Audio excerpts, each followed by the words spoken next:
Good morning student, कैसे हैं आप सब लोग। होप सो स्वस्थ होंगे। तो चलिए जी, जो मेरा पेपर चल रहा है एमएमई 2, उसका आज मैं नया लेक्चर आपके साथ डिस्कस करने जा रहा हूं। तो topic name is line and planes. मेरे बच्चों, आपने इक्वेशन ऑफ लाइन और इक्वेशन ऑफ प्लेन्स पहले भी पढ़े होंगे। यहां पर भी बिल्कुल लगभग सेम कॉन्सेप्ट रहना है, बस थोड़ा सा हम ये डिस्कस करेंगे कि जो हमारा वेक्टर स्पेस है वो चेंज होता रहेगा। जैसा कि मैंने पहले भी आपके साथ जिक्र करा है कि वेक्टर स्पेस बहुत सारे टाइप के होते हैं। हर वेक्टर स्पेस के अंदर लाइन और प्लेन्स की इक्वेशंस बनती है, बट यहां पर हम सिर्फ यूक्लिडियन स्पेस के बारे में बात कर सकते हैं क्योंकि हमारे पास वही अलाउ है। यूक्लिडियन स्पेस में भी मेरे बच्चों पर्टिकुलरली हम आर स्क्वायर की बात कर सकते हैं, क्योंकि जब हम ग्राफिकल रिप्रेजेंटेशन की बात करते हैं तो ग्राफिकली मैं सिर्फ आर स्क्वायर को रिप्रेजेंट कर सकता हूं, मैक्सिममली आर क्यूब को रिप्रेजेंट कर सकता हूं सिर्फ दिखाने के लिए। तो हमारा जो टॉपिक रहेगा वो लाइन्स और प्लेन ही रहेगा, but in the 3 dimensional geometry और 2 डायमेंशनल ज्योमेट्री। ठीक, तो चलिए without wasting the time we start. तो my topic is lines and planes. तो आज हम लाइन्स के बारे में डिस्कशन करेंगे।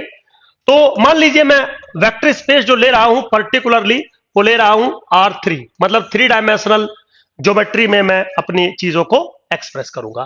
तो सबसे पहले तो अगर हम R3 का स्ट्रक्चर देखें तो बिल्कुल सिंपल है, आपने पहले भी बहुत बार इसको देख रखा होगा, ऐसा कोई टिपिकल टास्क नहीं है। मान लीजिए मैंने ये एक बना दिया, this is X, this is Y और दिस इज Z।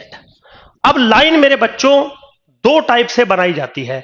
या तो आपको दो वेक्टर्स, दो पॉइंट्स दे रखे हो R3 के अंदर जिनसे पास होके लाइन बनती हो, या फिर एक वेक्टर, एक पॉइंट आपको दे रखा हो R3 का जिससे लाइन पास होती हो और आपकी जो लाइन है उसका स्लोप आपको दे रखा हो, या आपको उसके पैरेलल कोई लाइन आपको दे रखी हो। तो दो तरीके से लाइन बनाई जाती है इन आर क्यूब। तो चलिए वन बाय वन डिस्कस करते हैं। पहले एक लाइन बनाते हैं जो दो पॉइंट से पास आउट होती है। तो मान लीजिए मेरे पास दो फिक्स पॉइंट है। एक फिक्स पॉइंट है ए करली which is equal to A1, A2, A3। एक फिक्स पॉइंट है बी करली, करली मतलब वेक्टर नोटेशन हम कभी कभी ऐसे भी कर देते हैं, which is equal to B1, B2 और B3। ग्राफिकली अगर मैं देखूं तो मान लीजिए मेरा जो एक वेक्टर है ए, वो मेरा वेक्टर है ये, suppose this is A1, A2, A3।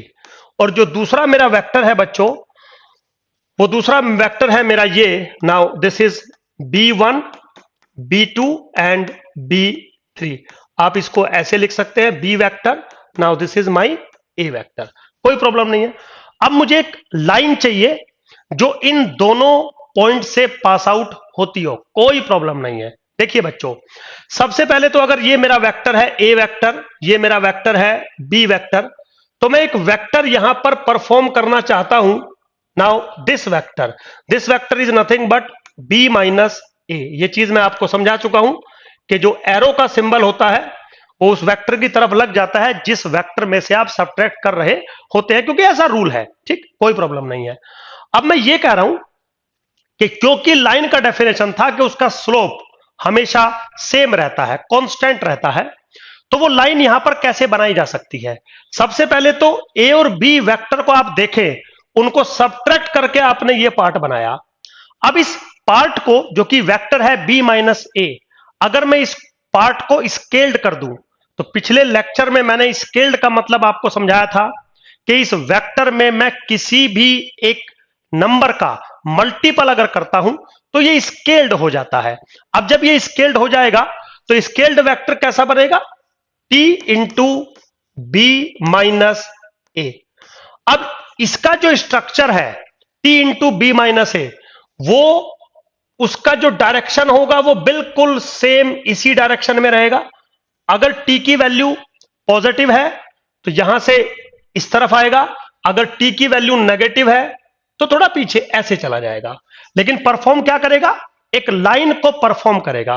तो लाइन का मतलब होता है collection of all X such that the points lie on this geometrical structure, जिसको आप लाइन बोल रहे हो। तो मान लीजिए इस पे मैं एक आर्बिट्री पॉइंट कंसीडर करता हूं विच इज एक्स। तो बेसिकली एक्स आपको कैसे मिलेगा, इस वेक्टर से आपको स्केल्ड अप करना पड़ेगा यहां तक। तो स्केल्ड अप करने के लिए आपने टी का मल्टीप्लाई करा, और यहां से अगर आप एडिशन करके यहां तक जाना चाहते हो तो इस वेक्टर में आपको ए वेक्टर का एडिशन करना पड़ेगा। So basically my claim is, अगर आप एक ऐसी लाइन डेवलप करना चाहते हैं जो 2 पॉइंट से पास आउट हो रही हो, तो आपको कुछ नहीं करना है, आपको ए वेक्टर में ऐड कर देना है the scaled up factor between A and B. मतलब ए माइनस बी आपने किया, उसको स्केल्ड अप किया, और जैसे ही आप ए के साथ इसको ऐड करोगे आपको ये वेक्टर मिलेगा x, which is what basically journal element on the line. Similarly मेरे बच्चों, अगर मैं आपसे यहां कहूं कि मैंने इसी के ऊपर एक अनदर वेरिएबल कंसीडर किया y, अब गौर से देखिए y भी इसी लाइन पे है, कैसे मिल रहा है, बिल्कुल a फिक्स है, b माइनस ए फिक्स है, बस t की वैल्यू आपको थोड़ी बढ़ानी पड़ेगी तो आप यहां तक पहुंच जाओगे।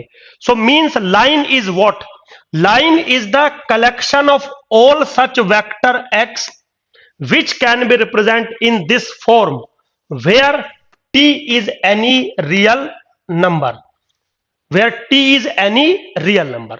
तो फॉर ए सेकेंड अगर मैं r क्यूब की बात कर रहा हूं मेरे बच्चों, तो शायद मैं ऐसे लिख सकता हूं, कैसे कि my x vector is nothing but x comma y comma z is equal to a1 a2 a3 plus t times b1 minus a1 comma b2 minus a2 comma b3 minus a3। बिल्कुल very simple. और इसको थोड़ा सा simplify कर लिया जाए, so we can say that my vector which is the collection of line is x y z which is nothing but a1 plus t times b1 minus a1 comma a2 plus t times b2 minus a2 comma a3 plus t times b3 minus a3। बिल्कुल मैं ऐसा लिख सकता हूं। So basically line is what, line is the collection of x Y z which can B represent in this form. मेरे बच्चों, अगर आप इसको चाहें तो कुछ ऐसे रिप्रेजेंटेशन भी कर सकते हैं, कैसे, this also can be written as 1 minus t a1 plus t b1 comma 1 minus t a2 plus t b2 comma 1 minus t a3 plus t b3। आप जैसे मर्जी लिखिए, कोई फर्क नहीं पड़ना है। सो बेसिकली अगर 2 पॉइंट है और आप इन चीजों को समझ रहे हो, अगर आपके पास 2 पॉइंट है x और y और आपको एक लाइन का रिप्रेजेंटेशन देना है, तो मेरे बच्चों the line representation passing from a vector and b vector is nothing but collection of all x such that x vector is equal to 1 minus t into a vector plus t into b vector where t belongs to real number। अब इस line को लिखने के मेरे बच्चों बहुत सारे तरीके हैं, जैसे अभी मैंने आपको लिख के दिखाए। एक तरीका इस लाइन को लिखने का यह भी है जो सबसे पहले मैंने लिखा था, this is the collection of all X such that x is equal to a vector plus T into B minus A. बिल्कुल, where T belongs to real number, आप ऐसे लिख सकते हैं। तो दोनों का मैथमेटिकल वॉल्यूम सेम है। अगर मैं इसको कोऑर्डिनेट के रेस्पेक्ट में लिखूं तो मेरे बच्चों इसको ऐसे लिखा जा सकता है, this is the collection of x y z such that x is equal to 1 minus t a1 plus t b1, y is equal to 1 minus t A2 plus T B2, Z is equal to 1 minus T A3 plus T B3, where T belongs to real number. ठीक है बेटा, तो lines को बहुत सारे तरीके से represent किया जा सकता है, और भी कई तरीके हैं लाइन को रिप्रेजेंट करने के, but basically line is what? Line is the collection of all such points which satisfy this condition. इसका मतलब ये जो x पॉइंट्स आपको मिल रहे हैं इस लोकेशन में, ये आपकी लाइन को जनरेट करेंगे, कोई प्रॉब्लम नहीं है, बिल्कुल सिंपल है कॉन्सेप्ट। तो एक कॉन्सेप्ट तो बच्चों ये था लाइन को डेवलप करने का, जो हमें ये कहता है कि 2 पॉइंट से अगर लाइन को पास होना है तो वो 2 पॉइंट से लाइन पास कैसे होगी। तो अगर ए और बी आपको दे दिए जाएं तो लाइन पास होने का क्या सिस्टम है? या तो आप ऐसे बना लीजिए, या तो आप ऐसे बना लीजिए, या तो आप ऐसे बना लीजिए। तीनों में से किसी भी तरीके से आप लिखेंगे, आपकी लाइन रिप्रेजेंट हो जाएगी। अब जो दूसरा सवाल था मेरे बच्चों, दूसरा सवाल यह था बच्चों कि अगर मुझे एक लाइन बनानी हो, सपोज फॉर एग्जाम्पल, चलिए अगेन फिर हम आर क्यूब में ही ले लेते हैं। अगर मुझे एक लाइन बनानी हो जो किसी पॉइंट से पास आउट हो, किसी वेक्टर से पास आउट हो, ए वेक्टर मान लीजिए इससे पास आउट हो, and it is parallel to some line. तो सपोज ये एक लाइन है पैरेलल, और लाइन रिप्रेजेंट होती है B1 B2 B3, suppose for example, है ना भाई, कुछ ना कुछ कोऑर्डिनेट होंगे। जब R3 के अंदर है तो line is what? Basically something comma something comma something which satisfy some condition. तो मान लीजिए मेरे पास एक लाइन है जो B1 B2 B3 से रिप्रेजेंट हो रही है, कोई बात नहीं, इसके पैरेलल लाइन होनी चाहिए और इस पॉइंट से इंटरसेप्ट करनी चाहिए। मेरे बच्चों बिल्कुल सिंपल, आप अगर गौर से देखें तो मैं क्या कर रहा हूं, एक लाइन में यहां पर ड्रॉप या डेवलप करना चाहता हूं जो बिल्कुल इसके पैरेलल है, और मैं इस पॉइंट को थोड़ा आगे बढ़ा देता हूं और इस पॉइंट से पास आउट हो रही है। तो ये जो पॉइंट है मेरा वो क्या है? A1 A2 A3। ठीक, तो अब मुझे एक ऐसी लाइन चाहिए जो इस पॉइंट से पास आउट हो और इसके पैरेलल हो, इस वाली इक्वेशन के पैरेलल हो। तो थोड़ा सा ग्राफिकली आपको चीजें समझ में आ रही होंगी। तो इस केस में हम वो सारे x कलेक्ट करना चाहते हैं, वो सारे x कलेक्ट करना चाहते हैं जो इस पॉइंट से पास आउट हो, और उनका जो डायरेक्शन हो वो ये वाला डायरेक्शन हो, वो ये वाला डायरेक्शन हो। मान लो इसको मैं कह देता हूं बी वेक्टर फॉर एग्जाम्पल। तो मेरे बच्चों यहां पर जो लाइन की इक्वेशन बनेगी L, which is the collection of all x such that A plus T times B vector where T belongs to real number। समझ गए? Very simple. क्यों बनेगी ऐसा, अब वो भी सुन लीजिए। देखिए ये जो वेक्टर है आपका, इसके पैरेलल अगर मैं चाहूं तो यहां पे एक वेक्टर बना सकता हूं। यस सर, पैरेलल आ गया, मैं इस पॉइंट से पास आउट हो गया। तो अगर मुझे यहां पर आना है तो मैं क्या करूंगा, ये जो पैरेलल आपका बी वेक्टर है इसको मैं स्केल्ड अप करूंगा, और उसमें अगर मैं ए ऐड कर दूंगा तो मुझे यहां का पॉइंट मिल जाएगा। So that's why this is the collection of all such points which lie on the line. आपकी जो लाइन है उसके ऊपर ये बिलोंग करेगा। अब इसको अगर मैं दूसरे तरीके से लिखना चाहूं तो वेरी सिंपल, कैसे लिखूंगा? This is what? X Y z collection such that x Y Z is equal to मेरे बच्चों A1 A2 A3 plus T times B1 B2 B3 bracket close. बिल्कुल ऐसा लिख सकता हूं। और तरीका क्या हो सकता है इसको लिखने का? X Y Z such that x is equal to A1 plus T B1, y is equal to A2 plus T B2, z is equal to A3 plus T B3 where T belongs to some real number। तो ये सारे different different तरीके हैं अपनी line को represent करने के। तो अगर कभी आपसे पूछे कि लाइन बनाइए जो किसी पॉइंट से पास आउट हो और किसी गिवन लाइन के पैरेलल हो, तो मेरे बच्चों this is the definition.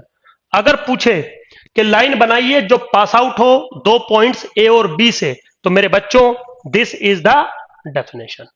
Hopes आपको क्लियर हुआ होगा कैसे हम लाइन परफॉर्म कराते हैं।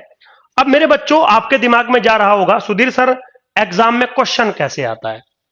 तो मेरे बच्चों अब मैंने क्वेश्चन लेना स्टार्ट किया कि क्वेश्चन एग्जाम में कैसे आते हैं। मैंने दो क्वेश्चन लिए हैं, दोनों आपके पीवाईक्यू के हैं, वहीं से मैंने उठाए हैं, दोनों अलग अलग फॉर्मेट में है। तो जो दो फॉर्मेट की मैंने लाइंस आपको बनानी बताई उन्हीं फॉर्मेट पे मैंने क्वेश्चन लिए हैं। पहला क्वेश्चन क्या है मेरे बच्चों, वेरी इजी, अगर आप रीड करें तो कह रहा है find the line in R3। Obviously बात है क्वेश्चन R3 में ही जाएगा। Through the 2 points A and B। तो A और B आपको स्पेसिफिक कर दिया। A क्या कर दिया आपको स्पेसिफिक, दिस इज 1 2 0। B क्या कर दिया आपको, दिस इज 1 1 3। वो कह रहा है एक लाइन बनाइए जो इन दो पॉइंट से पास आउट होती हो। Where does it meet the XZ plane. चलिए ये थोड़ा बाद में देखेंगे, पहले लाइन बनाते हैं। तो according to previous discussion the line passing from A and B vector is nothing but x vector such that x vector is equal to 1 minus t a vector plus t into b vector। कोई problem नहीं है, एक second में आप ऐसा लिख सकते हो। तो ये सब चीजें अगर मैं यहां पर अप्लाई करूं तो मुझे क्या मिलेगा, मुझे मिलेगा x comma y comma z, ऐसा मुझे चाहिए, such that x comma y comma z is equal to मेरे बच्चों 1 माइनस टी, ए की वैल्यू डालिए 1 2 0 प्लस टी, बी की वैल्यू डालिए 1 1 3। बिल्कुल ठीक है, कर सकते हैं ऐसा, right. Now this is nothing but वो सारे x comma y Z such that x Y Z is equal to, अब यहां पे अगर आप गौर करेंगे तो ये आ जाएगा 1 माइनस टी और प्लस टी, पहला पॉइंट 1, दूसरा आ जाएगा 2 माइनस 2t और प्लस टी। तो ये आ जाएगा मेरे हिसाब से मेरे बच्चों 2 माइनस टी, है ना। आप इसकी मल्टीप्लाई करेंगे तो पहले वाली टर्म आएगी 2 माइनस के 2t और प्लस के t, तो 2 माइनस टी, बिल्कुल ठीक है। चलिए तीसरा आएगा, ये 0 हो जाएगा और ये आ जाएगा 3t। Now this is the definition of line. आप इसको ऐसे भी लिख सकते हैं, the line at A B is nothing but the collection of 1 2 minus t 3t where t belongs to real number। किसी लाइन को मेरे बच्चों ऐसे भी लिखा जा सकता है, बिल्कुल सिंपल है, कोई रॉकेट साइंस नहीं है, बिल्कुल वेरी इजी। तो लाइन को लिखने के बहुत सारे तरीके हो सकते हैं, बस फॉर्मुलेशन याद होनी चाहिए। दो पॉइंट से पास आउट होने वाली लाइन ऐसे रिप्रेजेंट होती है, और क्यों होती है ऐसे ही, उसका रिप्रेजेंटेशन मैंने आपको दे दिया, ठीक, सिंपल है बिल्कुल। अब अगला क्वेश्चन देखते हैं। अच्छा इसमें एक और बात रह गई मेरे बच्चों, क्या बात रह गई, वेरी सिंपल, मतलब कोई ऐसा डिफिकल्ट टास्क नहीं है। इसमें क्वेश्चन ये भी था कि ये जो आपकी लाइन है ये एक्स जेड प्लेन पर कहां पर मीट करेगी। मेरे बच्चों कोई भी लाइन अगर एक्स जेड प्लेन पर मीट करती है तो जो वाई डायरेक्शन वाला कंपोनेंट है इसका मतलब है वो 0 के बराबर होगा, और यहां पे वाई डायमेंशन वाला जो पॉइंट है वो क्या है, 2 माइनस टी, है ना, ये वाला, ये एक्स वाला है, ये वाई वाला है, और ये जेड वाला कोऑर्डिनेट है। तो अगर एक्स वाई प्लेन को कट करती तो जेड वाला कंपोनेंट 0 होता, यहां किसको कर रही है, एक्स जेड को, तो वाई वाला जो कंपोनेंट वो 0 होगा। अब इसको अगर मैं 0 करूंगा तो टी की वैल्यू क्या मिलेगी, 2 के बराबर। तो पॉइंट क्या मिलेगा, अब वो टी की वैल्यू 2 इसमें डाल दीजिए, तो पॉइंट क्या मिलेगा, 1 0 6, 1 0 6। भाई इस पॉइंट पर ये जो आपकी लाइन है वो एक्स जेड प्लेन को कट करेगी, सिंपल है बिल्कुल, ये बहुत ही बेसिक चीजें हैं बच्चों। तो चलिए जी अगले क्वेश्चन पे चलते हैं, अगेन वेरी इजी क्वेश्चन। क्या कह रहा, find an equation of the line that is parallel to the line. अब देखिए इस लाइन के पैरेलल है, और देखिए लाइन को कैसे रिप्रेजेंट कर रहा है, टी के रेस्पेक्ट में रिप्रेजेंट कर रहा है ना, तो this is x, this is y, this is z. तो और इसको आप वेक्टर भी कह सकते हो, बी वेक्टर जो मैंने बोला था b1 b2 b3, जैसे मर्जी आप समझिए। वो कह रहा है कि ऐसी लाइन बनाइए जो इसके तो पैरेलल हो and passing through the point 1 -3 and 4। So basically according to my notation, जो ए फिक्स वेक्टर यहां पे आपको दिया गया है वो 1 माइनस के 3 और 4 है, और जो बी लाइन है वो आपको क्या दी गई है, 3 plus 4t comma 5 minus t comma 7 ये दी गई है। तो मेरे बच्चों according to my theory line क्या बनेगी, L is equal to the collection of all such x such that a plus lambda into b। अब मैं यहां t नहीं ले रहा हूं बच्चों, where lambda belongs to real number, क्योंकि t ऑलरेडी यहां पर है, तो मैं यहां पे t ना लेके लैम्डा ले रहा हूं, डजंट मैटर, उससे कोई फर्क नहीं पड़ना है। चलिए जी, तो लाइन अगर बनाई जाए, अब इक्वेशन अगर बनाई जाए तो कैसे बनेगी, X Y Z such that x Y Z is equal to A times, A क्या है 1 minus 3 4 plus lambda times B क्या है 3 प्लस 4t कोमा 5 माइनस के t कोमा 7। ऐसे मैंने कुछ इसको बनाने की कोशिश करी। तो क्या मिलेगा मेरे बच्चों, मुझे मिलेगा X Y Z is equal to, थोड़ा सा यहां पे आप देखिए, this is 1 plus lambda times 3 plus 4t, ठीक है, कोमा माइनस के 3 प्लस के lambda times 5 minus t comma 4 plus lambda into 7, ऐसा कुछ मुझे मिलेगा। अगर मैं यहां पर कंपैरिजन कर दूं तो क्या मिलेगा, x is equal to 1 plus lambda 3 plus 4t, y is equal to minus के 3 प्लस लैम्डा 5 माइनस के t, now z is equal to 4 plus 7 lambda. कोई प्रॉब्लम नहीं है। थोड़ा सा अगर मैं फर्दर इसको सोल्व करूं तो मुझे मिलेगा x minus 1 upon 3 plus 4t is equal to lambda. Similarly दूसरी इक्वेशन को अगर हम देखें तो y plus 3 divided by 5 minus के t is equal to lambda. Similarly तीसरी इक्वेशन को देखें तो z माइनस के 4 divided by 7 is equal to lambda. अब अगर आप गौर से देखें, इन x minus 1 upon 3 plus 4t is equal to y plus 3 upon 5 minus के t is equal to z minus 4 upon 7। Now this is the another way to represent a line. तो मेरे बच्चों एक लाइन हमने डेवलप कर ली जो किसी point से पास आउट थी और किसी लाइन के पैरेलल थी, जिसका फॉर्मुलेशन मैंने आपको ऑलरेडी समझा रखा है। वैल्यू पुट करेंगे आपको इजीली लाइन मिल जाएगी। तो बहुत सारे तरीके होते हैं मेरे बच्चों लाइंस और प्लेन्स को रिप्रेजेंट करने के लिए, आप और बहुत सारे तरीके आपको देखने को मिल सकते हैं, राइट। तो चलिए, होप सो आपको थ्योरी समझ में आई होगी, क्वेश्चंस भी समझ में आए होंगे। बाकी क्वेश्चंस मैं असाइनमेंट आपके साथ डिस्कस करूंगा लाइव क्लासेस में। तो चलिए नेक्स्ट क्लास में मिलते हैं। Thank you very much.